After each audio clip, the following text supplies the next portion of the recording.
Good morning mga idol. Ang aking mission ngayong umaga ay gagawa ako ng mga tagad sa ano ko ng saging, pangsaha ng saging at saka maggawa ako ng kalaykay para sa aming palayan na magpangkakanal kami bukas kasi baka by Saturday sasaboy na naman kami ng bini direct mga idol. Samahan niyo ako mga idol, magiging welder at saka muna ang trabaho ko ngayon. Metal works muna tayo mga idol.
Di po ako makatagal mga idol dahil namamaga pa yung kamay ko. Galing po sa aksidente ito nung nagpaandar ako ng motor ng bao-bao namin.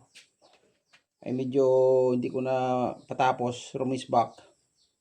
Ayan, hinablutan ako ng kamago kaya ayan, pila yung kamay ko hanggang dito. Pero wala mga idol kailangan natin kumilos. Ayan, masakit, hindi ako makatagal sa pagtatrabaho dahil yan namamaga pa.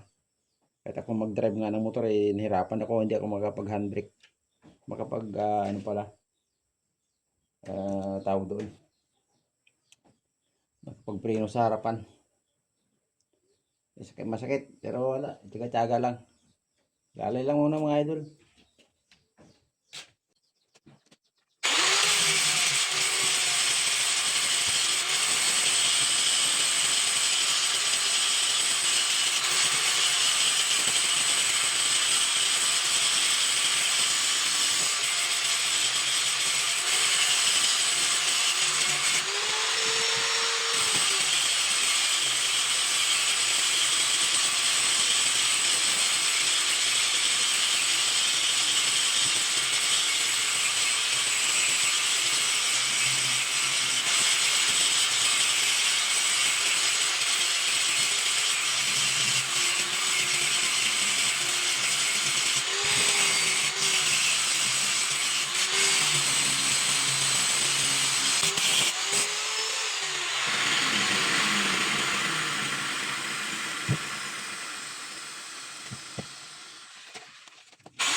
Okay na po yung mga idol. May magagamit ako sa pag tatanggal ng ng saging saha. Yan. Ganda na ang talim nito mga idol, oh. Kailangan ko ito doon kasi may mga saging kami na nasa palayan, sa pilapil. Tatanggalin ko yun, ililipat ko para maging maganda. At the same time, para mawala doon sa ng palay kasi nakaharang sila sa palayan eh. Yung lilim. Maliliit ang palay pagka naliliniman ng ng mga puno. So maganda nito mga idol. Isa pa lang, may gagawin pa ako mamaya, dalawa pa. Yan.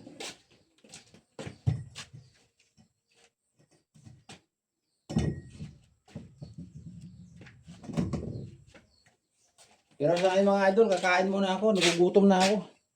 Hindi na ako nag-almusal, alas 9 na. Pasado na nga yata. So, kain mo tayo mga idol.